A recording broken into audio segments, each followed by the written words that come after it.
ಪ್ರಧಾನಮಂತ್ರಿ ನರೇಂದ್ರ ಮೋದಿಯವರ ಮಹತ್ವಾಕಾಂಕ್ಷೆಯ ಯೋಜನೆಯಾದ ಮನೆ ಮನೆಗೆ ನಳಗಳ ಮುಖಾಂತರ ಶುದ್ಧ ಕುಡಿಯುವ ನೀರಿನ ಯೋಜನೆ ಸುಮಾರು 90 ಕೋಟಿ ರೂಪಾಯಿ ವೆಚ್ಚದಲ್ಲಿ ಯೋಜನೆಗೆ ಮೇ ತಿಂಗಳ ಕೊನೆಯಲ್ಲಿ ಚಾಲನೆಯನ್ನ ನೀಡಲಾಗುವುದೆಂದು ಮಾಜಿ ಡಿಸಿಎಂ ಲಕ್ಷ್ಮಣ ಸವದಿ ಹೇಳಿದರು.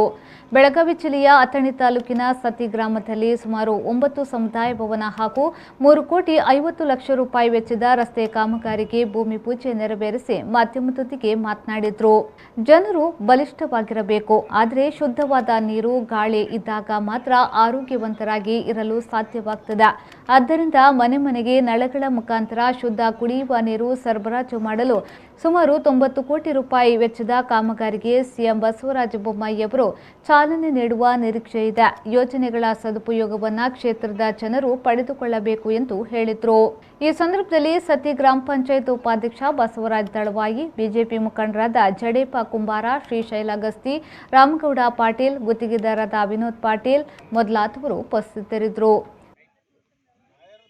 ಸತೀಶ್ ಕೂಳಿ, ವಿ4 ನ್ಯೂಸ್, ಅಥಣಿ.